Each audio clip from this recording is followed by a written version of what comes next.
I can feel it inside me. I was in the shower when I first felt it.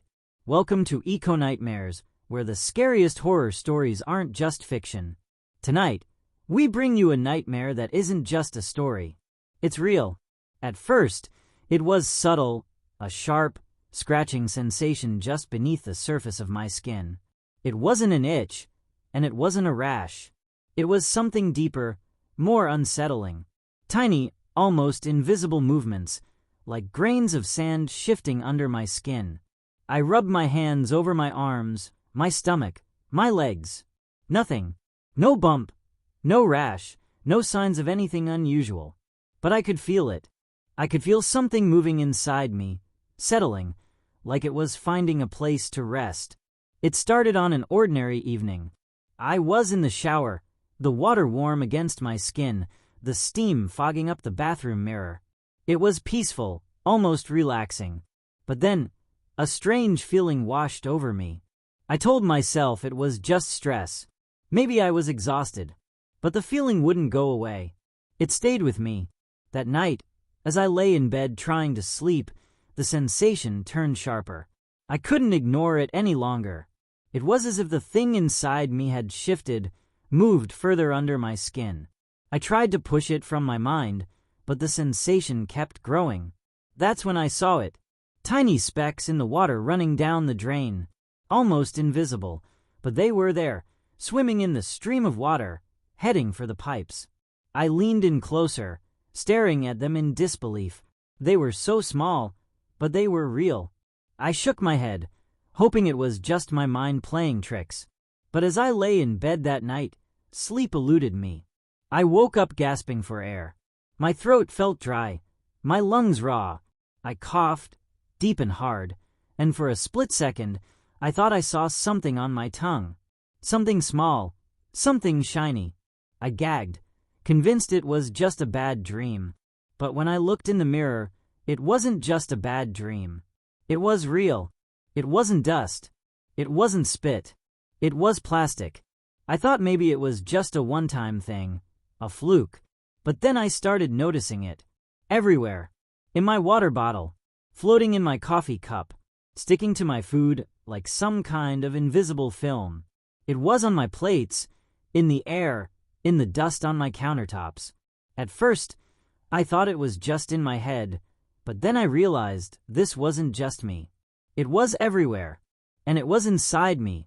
I switched to filtered water, but that didn't help. The plastic was still there. I avoided food wrapped in plastic, thinking I could escape it that way, but it didn't stop. Even my clothes, the ones I had thought were safe, shed fibers every time I washed them. I tried everything to avoid it, but it was inescapable. It was like a shadow, always there, always following me. I stopped eating fish after I read that their stomachs were full of microplastics. Then I stopped eating salt, because I learned it was contaminated too. Slowly, I started to question everything. I couldn't trust my water, my food, even the air I breathed. I didn't feel safe anywhere.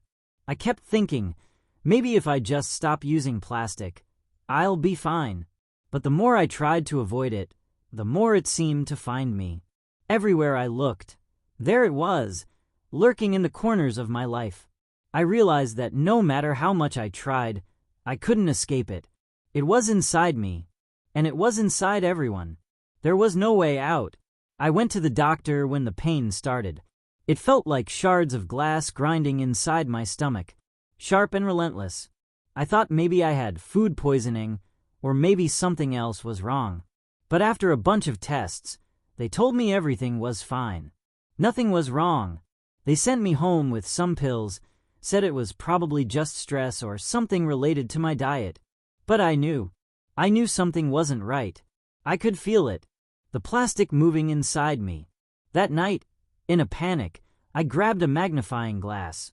My hands were shaking as I pressed it against my skin, trying to see what was under the surface.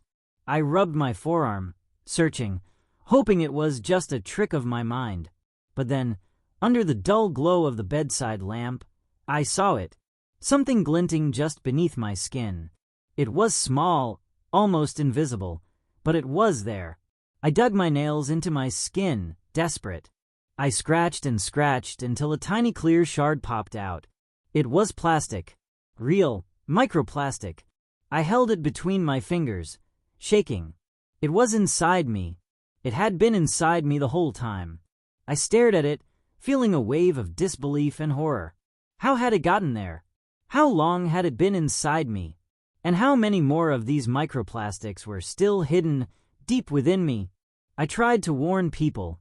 I tried to tell them what I had seen, what I had felt, but they laughed. They said I was overreacting. They said microplastics were harmless. We all have them. No big deal. But that's the thing, isn't it? It is a big deal.